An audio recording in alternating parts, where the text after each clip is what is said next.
మంచిగా కలుపుకోవాలి చేతితో. ఉప్పు కారం అన్నీ మంచిగా ముక్కలు పడతాయి. ఒక్క అర్ధగంట సేపు ఇది అలాగే పెట్టుకోవాలి. పక్కన పెట్టుకొని అంతలోపు మనము రైస్ కడుక్కునే ఉంటాయి కదా, అదే చూపిస్తాను. ఇప్పుడు దీన్ని ఏంటంటే పక్కన పెట్టేసుకోవాలి, మూత పెట్టి.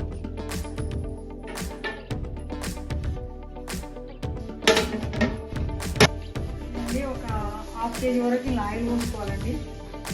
నేను ముందే కొంచెం పోసేసిన. ½ కేజీ వరకు పోసుకొని నూనె మరిగిందండి, వేడెక్కింది. ఇప్పుడు ఈ ఆనియన్స్ ఉల్లిగడ్డ కట్ చేసి పెట్టుకున్నది ఇందులో వేసుకోవాలి.